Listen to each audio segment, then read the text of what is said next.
Hey everybody, Chris Schulte here with Greenlight Quilts. I'm in an actual classroom and I thought I would video this and post it on YouTube for all y'all to figure out when you go home and forget what I did.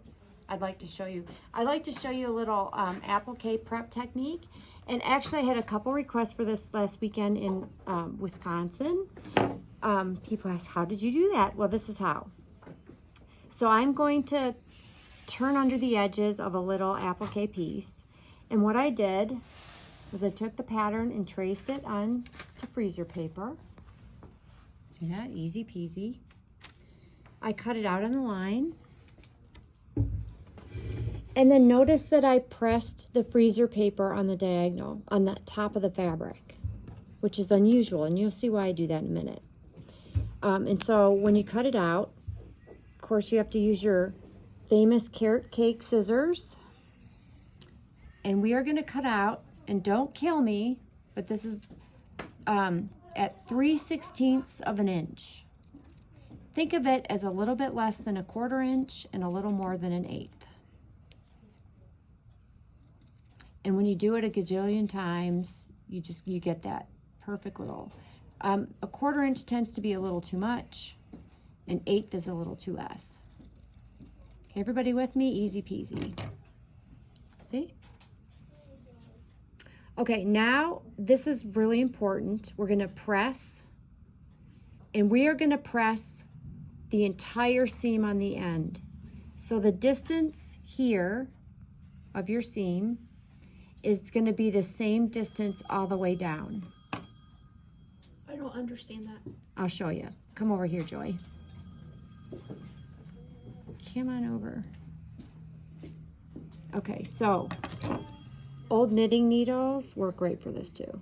So see how I pressed this seam right here? The depth is the same depth as the rest of the... Okay, what people tend to do, and if you do this, you're gonna make it, it's not gonna look right, and then I'll get to say I told you so. But this is what people, I'm gonna exaggerate a little bit, but that is what is typical of what people will do. Do you see that? How that this seam right here on the end is not the same depth as the seam down here. Yes. Okay. But you want to treat this end just like the rest of the guys. You don't want to, and so if you can see on the camera, make a good crease. Okay. So essentially after you get done pressing, you should have a pressed X up at the top, okay? Notice I put the template on the diagonal. And I did that because these gentle curves lend to better turning under. And this is the process you would do if you want to do a fancier quilt, fancier applique rather than the raw edge applique. Okay, so now I've finger pressed my piece. Got the template there, and then we get to glue. And I brought fabric glue stick, and I have the liquid applique. And we all usually make sure that they are water soluble, not washable. Crayola is washable. That means you could throw it in the wash, but it stays in the product. You want a water-based or water-soluble glue for your... the glue stick is more convenient, but the problem with the glue stick is when you use it, and you rub against the bias, your leaf becomes distorted. If you are on a deserted island and you only had a glue stick, I would hope you would have a piece of fine grit sandpaper to put this on so that it grips it so it won't stretch. That's a way to get around it. But when I'm doing this type of applique, I like the glue. And I love these little bottles because, you know, they get so temperamental. Bless you, Kay. Okay, so I'm just going to put a little bit of glue all the way to the end. Okay, and this is why I put the freezer paper on the top of my fabric, is because when I come over to glue, I look for the peekaboo. Can you see that on the, see the peekaboo of it? If I put the freezer paper on the back of the piece, I would have had to take the freezer paper off right now. And notice too, see how the seam allowance is all the same depth. Everybody see that? Okay, Yes. so. And then so I'm gonna, and you don't want to put too much glue. It's like the sweet spot. Of course, trying to do it. There it comes. Okay. So notice I have the glue all the way on the tip. And I'm going to fold this over. And I see the peekaboo of my template. And you just kind of move your thing down in increments. And this is the same depth. So I have my guide right there. And it should look kind of like a bottle cap. And then you just come and finish the side. This glue is going to be temperamental. Okay. Oh, I did not get that all the way to the tip, did I? Shame, shame. You want the glue up there too. Here. Here. Here. Finish it off. Okay, then we just have the last minute little dealing with the rabbit ears, and that's simply you just fold it back on itself like that. Well, I think it'd be easier to do just to applique it on without turning the raw edge under. Yes. Yes, it sure is easier, Kay, but Just machine applique it down. Yep. Especially if you've got, how many do we have in this gazillion. the sampler pattern? a gazillion. But for some people who might be making it for the King of England, Yes, that's true. this is, I would be remiss if I didn't show everybody all the techniques. True, true, true. And I certainly took the lazy route on mine. And there's lots of glue in there. Can I get a ta-da? Ta-da! Ta-da! Yay! Yay! Hold on, one more thing. Okay, and then I want to also show you the carrot cake Buckley's.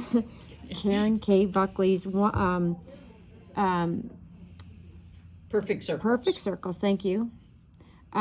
What I did was I traced the perfect circle onto the fabric back, and here it is right there. And I cut out about a 1/4 inch seam. And I know it's like almost sacrilege to use a hand sewing needle. But I found that the smaller the circle, the tighter your basting should be.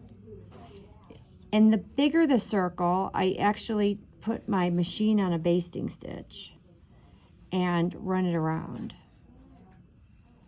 And sometimes a shot of alcohol helps deal with all the threads. Just kidding. No, I'm not kidding.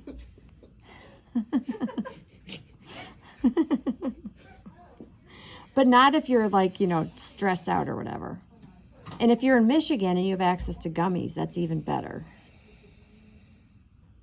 No, you know what? Gummies make you dumb. But they make you sleep. So there you have it. All right. And the thing is only gonna... All right, Kay, do you have a joke? You weren't, I didn't know that, no. Okay. I don't know. Somebody have a joke while I finish this? I don't have a joke. You didn't tell me that in advance. I just asked for your banter. I'm just a joke. I mean, it's a joke for us to be here this morning. I know. I dragged Kay to Wisconsin last weekend, and it was Oh, some work, people. Okay, here we go. I'm just finishing it up. Okay. So, Connie, we are going to walk over. Now, if you don't have these awesome carrot cake templates, we were playing around with that plastic template that you can buy, and we ran it through our AccuQuilt cutter. And it's pressable. You could use that too. You could make whatever shape you like. Okay, let's walk over to the iron. We're walking, Connie, we're walking. And then you take this by both ends. Okay. And you're gonna hold this guy down with one finger. Can you see that? Oh, she's gonna come over so it's better. Okay, can you see it? And I'm gonna pull. Ta-da! Looks like an old maid hat, kind of. A bonnet, yes. And then while keeping it tight, you take your very hot iron. Do you put starch on yours? You could. That would be one of the rare times that I starch. Because sometimes I put a little bit of starch on it. Yep. But I'm at the shop. And so then if you had a block, a quilt block, you could lay it on top for it to cool and dry if you use starch. But there you go. It's all ready. When it's dry and cool, you pull out your basting thread and stitch it down. So there you go. There's the fancy schmancy tack down the hard way for the King of England way of applique. Peace out. Have a good day.